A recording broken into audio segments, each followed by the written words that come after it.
This symbol is one of the most important symbols in all symbology. It is the most prominent symbol on our $1 bill. It is one of the most viewed symbols on Earth, and very few people understand what it really means.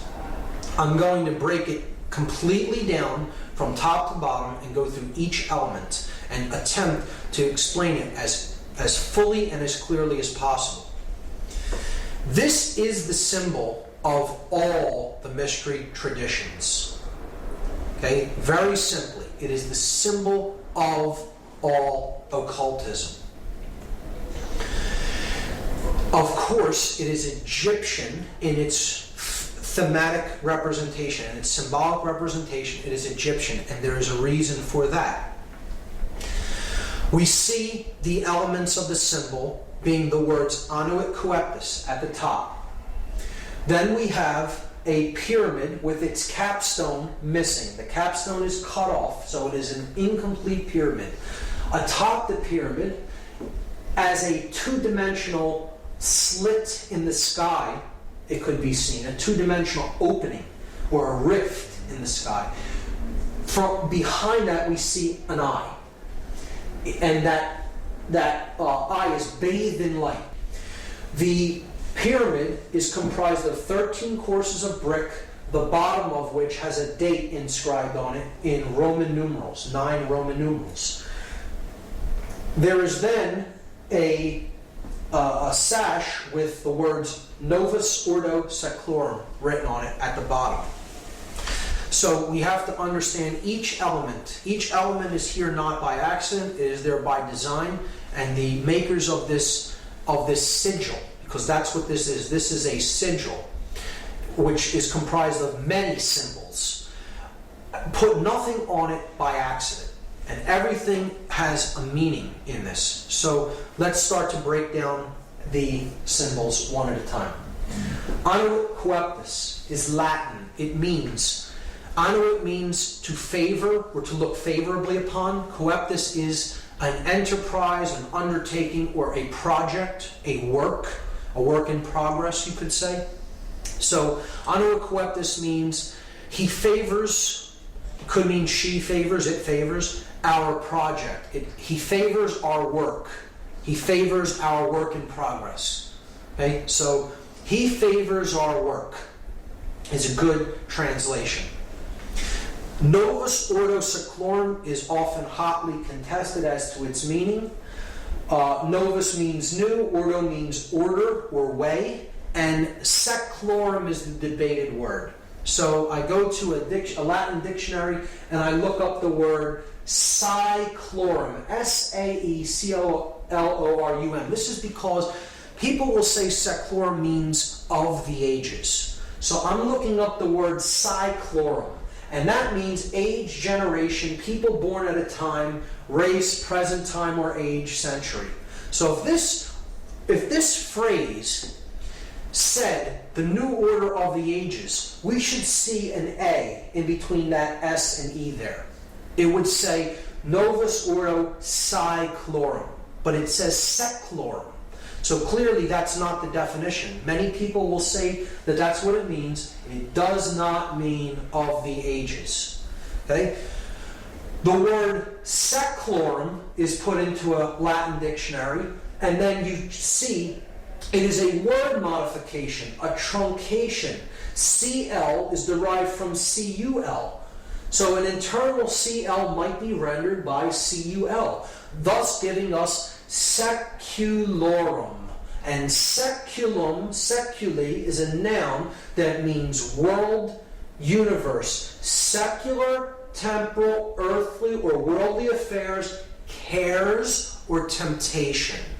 So, clearly, I think this can be solved and agreed upon once and for all, so we don't have to hear this incorrect, connotatively incorrect translation, the new order of the ages. This phrase clearly says New World Order. And that's it. That's what it says. Let's lay this to rest once and for all. Okay? So, he favors our work, the New World Order. and you have an eye in the triangle looking out from another dimension of space into our realm. The light is pouring through the scene from that realm, and a pyramid is being built.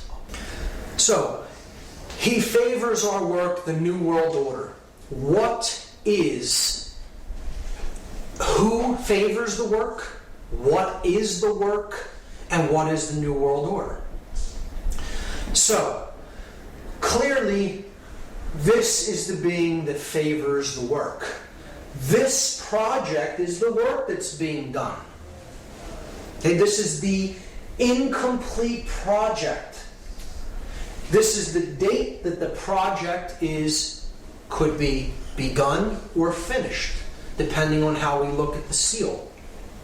So, we have to understand a little bit about Egyptian cosmology and the main solar god, the solar disk, which we looked at as Horus, as Ra. Set is the dark incarnation of it. Really, all of these principles could be encapsulated as one solar god known as Aten, or Aton. Depending on the spelling, it could be spelled A-T-O-N or A-T-E-N. So, Akhenaten of 18th dynasty Egypt was actually named after this. He's a pharaoh of 18th dynasty. He brought in the concept into Egyptian cosmology of a one God that is the overarching ruling aspect of everything, known as the Aten. And he named himself after this god. Akhenaten means the spirit of the Aten, the solar god. So that is the being here, the Aten. Now that could mean a couple of things depending on how we look at this symbol.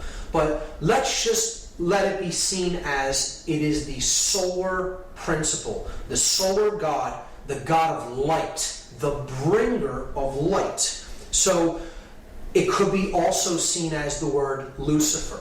Lucifer comes from two Latin words, lux meaning light, and fere meaning to bear or to bring or to carry. So it is the bringer, the carrier of light. Now, this could mean two different things. We have to understand that Lucifer and the Aten are the same basic principle, the same symbolic principle, and they are a dual god.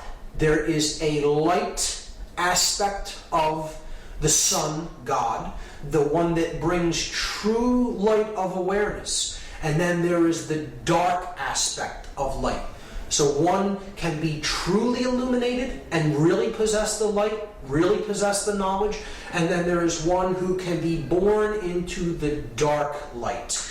Those who have knowledge of how things really work, but the way they're using it is for the ego. Being my will be done because I view myself as God and separate from everyone else, and I am out there to manipulate and rule them.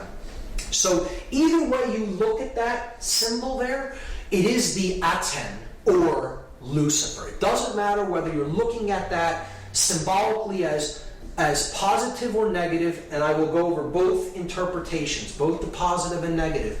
However, it can in both aspects, this entity could be seen as Aten or Lucifer. Keep that in mind.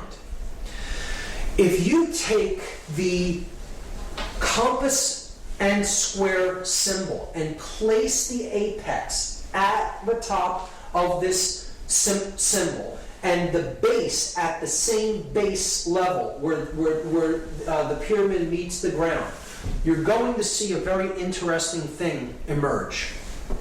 If we just trace the 5 points of the compasses and squares, the 2 compasses, the 2 edges of the square, and then the middle part that both share, the line of symmetry between them. So we go down the compass edges, and we see that the compass points point to 2 letters. The 2 end letters of this sash. Okay? N and M. N from Novus, M in seclorum. Then we go up the place where the square is used to measure from, the inside edge of the square. And we see that that also points to two letters, and they are also both on the opposite edge of this phrase, annuit coeptus. So we have the A in annuit and the S in coeptus. And now we come down the horizontal axis of symmetry. And we see it reaches one letter that is exactly in the middle of this sash, the O from Urdu. These 5 letters, if rearranged, are an anagram for the word Mason, M-A-S-O-N. And this is the symbol of all masonry. It is the symbol of all builders. And who are the builders? We all are the builders. We are all collectively on this planet the co-creators of our collective experience. Whether we are doing that creation unconsciously or consciously creating our experience, we are the builders of this world. And this is what we've built it into, what we currently have right now. So, who are the builders? We are the builders. But there's 2 different types of masons. See, there are masons that build with stone. They build the pyramid upward. They're building with stone. If you connect these 5 symbols as they are connotatively used in this seal, they form an inverted, skewed pentagram. And an inverted, skewed pentagram, if you look into dark occultic symbology, is always used as a symbol of pacts. It's a symbol of pacts, of promises made, to be something to be fulfilled, to be delivered upon completion of something else. So again, we saw that these 4 arms represent the material world, depicted as the upward pointing pyramid, the brick, the physical object, and they are crushing the spirit, the 5th element, into the ground, burying it under the weight of the pyramid. See, the dark builders, the dark masons, those who are building toward a world of male domination, the blade. See, they're building with bricks. The bricks are people who are trapped in physical 5-sense reality and left-brain prisonhood. They are those who can not change. They have one form and it's hardened.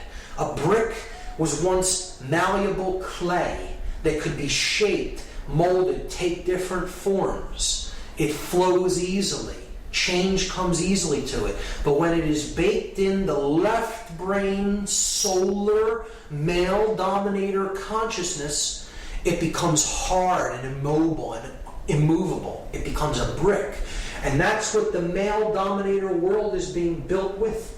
The bricks baked into one form, the unit form. Those in uniform cannot see what is, not see. They cannot see, they are not sees. See? They are baked into one form, the brick. Okay? And they're being used as elements to build the blade world. And the blade world will be ruled by those who are in the light. They are the blade, the male dominator sorcerers. They have the light, but everyone else is in ignorance. And when you complete this structure, the light goes out from the scene. See, they're building the blade. If you complete this structure in brick, they have all the light, and the entire world is bathed in darkness. That in that symbol, the Aten or Lucifer represents the sorcerer, and he is completely trapped in ego. The ego-bound consciousness. It's the I in the triangle. I am God, the sorcerer says to the world. And I will make everyone in this world and the entire world in my own image and likeness. But I will have all the light, and the light will be blocked out to those in ignorance and in one form. And the male dominator world will be born into existence, and it will bathe the world forever in darkness. That's the negative connotation of this symbol. See, you'll notice it's the blade without the chalice. See, these other 3 points make the chalice, but it's gone, it's ghosted. Just like it's been ghosted through human sacrifice, through the cremation of care. Right? It's been ghosted through the removal of the sacred feminine from the Trinity, and through not caring about what goes on in the world. The sacred feminine is removed, it's ghosted, but the male principle is embodied in stone. And that's the project, that the New World Order project that the Dark Masons, the builders with brick, are building into manifestation. Now, there is a light side of this symbol. Again, he favors our project, the New World Order. If the true God of creation, the true bringer of light, the awakened neocortex, the prefrontal cortex, the opening of the third eye, the stone the builders rejected, the Christ consciousness, so to speak, the true bringer of light, right? The true aspect of Aten, the solar mind, right? If we, as the other kind of Mason, are trying to do the work that he favors, the true bringer of light, the true God of creation, and create the positive New World Order, our job as the builders of this project is to remove the brick from the top down, a little at a time, from those who we can help to work, smaller groups, gradually removing and helping people to change in larger and larger and larger groups. And if that pyramid is razed to the ground, is removed from the scene, there's nothing to block out that light of creation. And it comes down and joins with the earth. So the earth is not bathed in darkness of the male dominator blade world. Instead, it's bathed in light because the bricks are gone. Those who cannot change are gone. They've made the change, the metamorphosis, the transfiguration, the transformation in consciousness. And they've been raised to a higher level of awareness. So that's the opposite, the positive New World Order. Masons often tear stone down. And the light mason, the light builder, the light worker, wants to tear the stone down so the light comes down and join up with the earth to create the positive New World Order. And in that aspect, this is a powerful, magnificent symbol of the true mystery traditions. The object is to remove that pyramid of male domination and bring the light down to the earth. So we see that this is the symbol of Solomon encoded into it. The male aspect, here's the the yang, light aspect of consciousness, combined with the feminine yin, dark aspect of consciousness to create the seal of Solomon. As above, so below. The Hermetic principle encoded into the seal of Solomon. So depicted there. But it is the body unified with the spirit within the temple of man, the mind, the sun and the moon, the left and the right brain, to create the stone, the philosopher's stone, the opening of the third eye, the pineal gland, known as the stone the builders rejected, because the dark builders reject that light of awareness and consciousness, and they are trying to block it out by completing that pyramid in stone. So that is my analysis of that symbol, and it's amazing when you get into it and really study it for yourself and really go deep into the symbology, and it gets even better when you start to look at that date on the bottom of the pyramid, because that date is MDCCLXXVI in Roman numerals, and that totals 1776, and here's how it breaks down. This is a chart of the letters and their corresponding numerical values. So if you just do the math, M is 1000, D is 500, C is 100, you have it twice there, so you're up to 1700.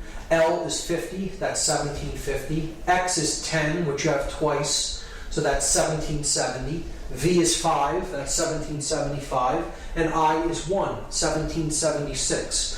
So what we're going to do now is something called gematria. It is Kabbalistic numerology. It's an occultic form of numerology, and it's very simple. It is simple addition or counting of these numbers. And we can combine them in different ways depending on which numerals we add together. And we understand that all of the added values are identical, and they mean the same thing in occultic numerology. So 1776 is the number that we get when we add these Roman numeral values together. And what we are going to do in this example is we're just going to take the 1 and add it to the 6 and leave these two 7s. So we get 777. And anyone familiar with Judaism or Kabbalah may know that that is a symbol of God. It's a number that represents the Trinity of consciousness in its perfect form. The 777 is the aspect of the divine in man.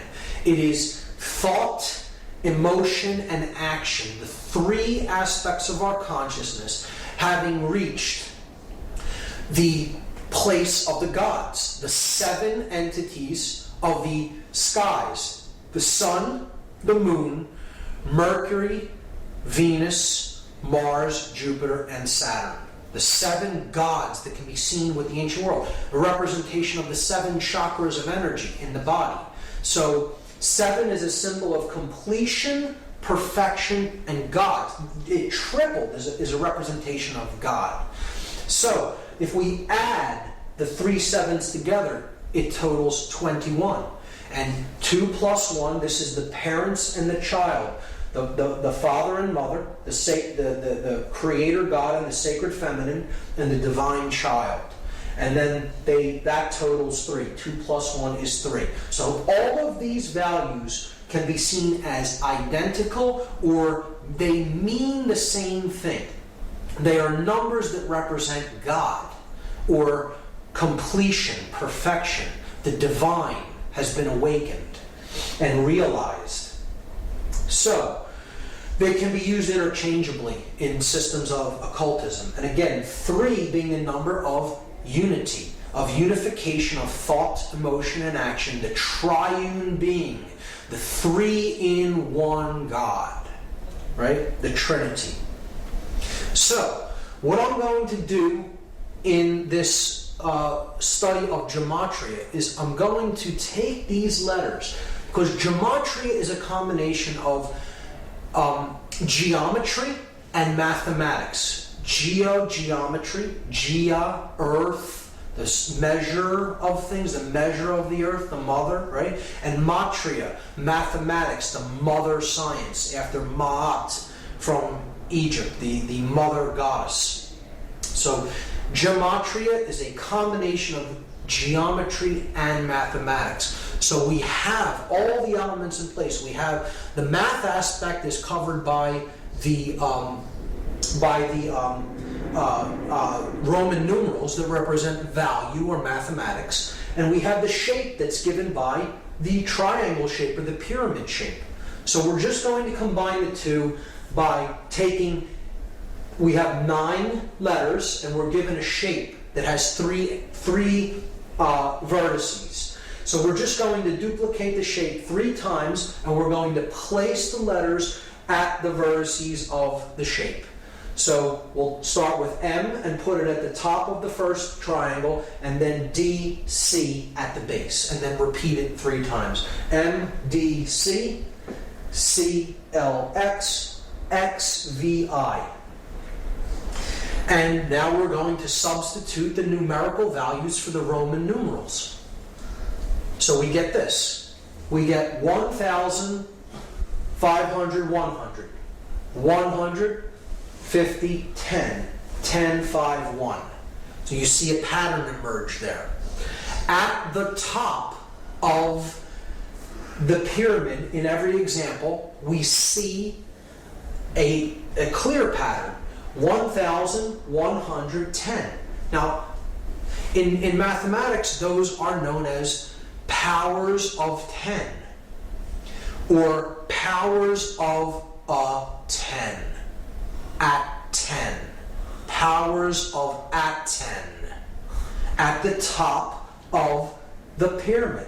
Because at 10, no matter how you look at it, is at the top of the pyramid. This is a play on words that works out in the English language, and it is not an accident. These are perfect numbers of base 10 numerology, base 10 mathematics. And the powers of a 10, the powers of at 10, are indeed at the top of the pyramid. At the bottom of the pyramid, we have 500, 100, 50, 10, 5, and 1. If we add those for each base, we have 600 at the base here and 1,000 at the top. 60 at the base here, 100 at the top. 6 at the base here, and 10 at the top. We can then simply remove all the zeros, because zeros don't add to anything in gematria. So they can be removed.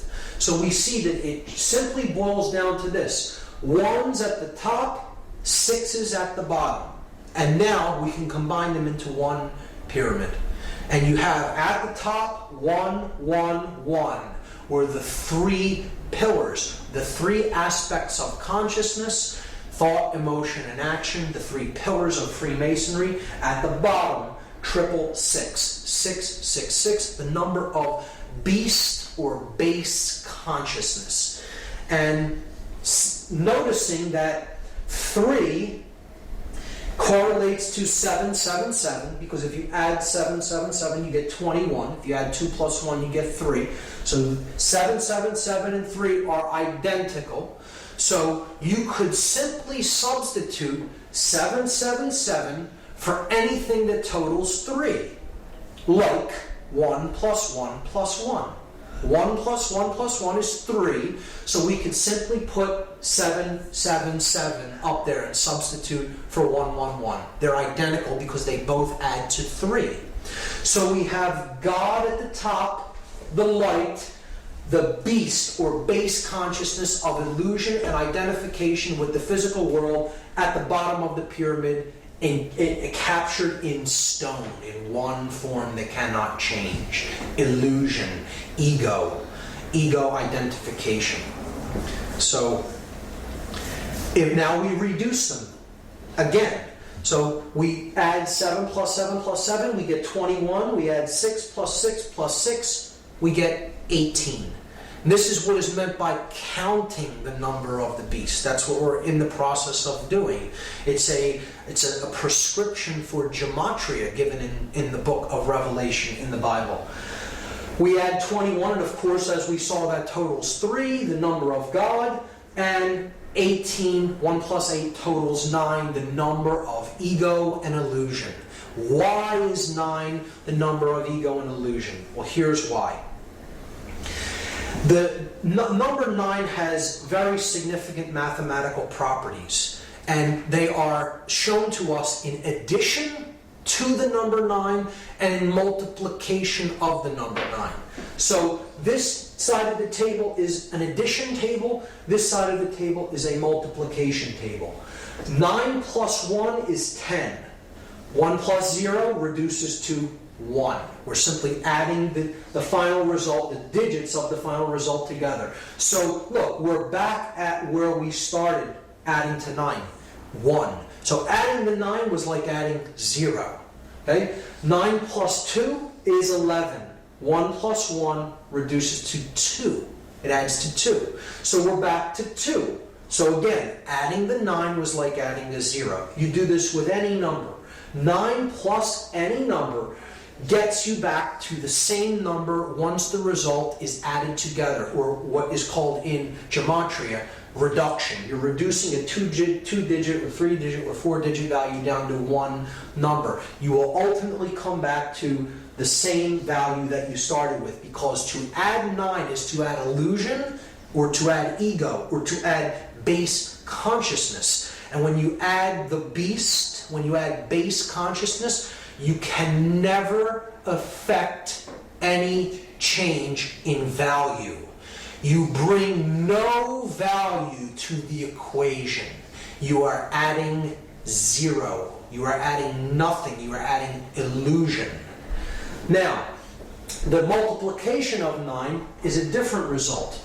9 times 1 is 9. 9 times 2, 18. Add the 1 and the 8, you get 9. 9 times 3, 27. Add 2 plus 7, you get 9. 9 times any number, no matter what it is. You add the resultant digits, you will come back to 9. So what this is saying symbolically is multiplying base consciousness only gets you more base consciousness. You can never create anything new with ego and illusion and base consciousness. So this is why 9 is the number of illusion and base consciousness, and as such, it is synonymous with 666, or the number of the beast. One thing I should mention is that the date 1776 is simultaneously the year that the Declaration of Independence was signed in the United States, and it is a document declaring human sovereignty, and that our rights come from our Creator, whatever we happen to envisage that Creator or that force as, and not from man. But it also is the date of the birth of the Bavarian Illuminati order, and that happened on May 1st, 1776, which is a Luciferian dark occultic Sabbath known as Walpurgisnacht. May 1st, May Day of 1776 is when the official Bavarian Illuminati, the Order of the Illuminated, came into being. So there's a dualism even inherent in that date. You can look at the Dark New World Order building upward from 1776 in earnest, from the time when this dark occultic order came into manifestation, and the object of the light New World Order to bring the light down by removing the bricks and getting back to the understanding of personal sovereignty as encoded in the Declaration of Independence. When we look at it, we see that these two numbers, 777 representing God or completion or perfection, and 666 representing illusion or base consciousness, they total 9 and 3, and that brings us to the occultic number 93. To go from the illusion to the real, to go from the illusion to the true source of power, to go from base consciousness to divine consciousness or compassion. And that is the process of going from the 9 to the 3, because the 9 drops away, it's illusion. 9 plus 3 is 12. 1 plus 2 goes back to 3. So the 9 falls away, being illusion. To go from the 9 to the 3, and this is a number that represents will power, We make this journey by an act of personal will, and it is an act of love. Love and will, we will see later, are identical forces.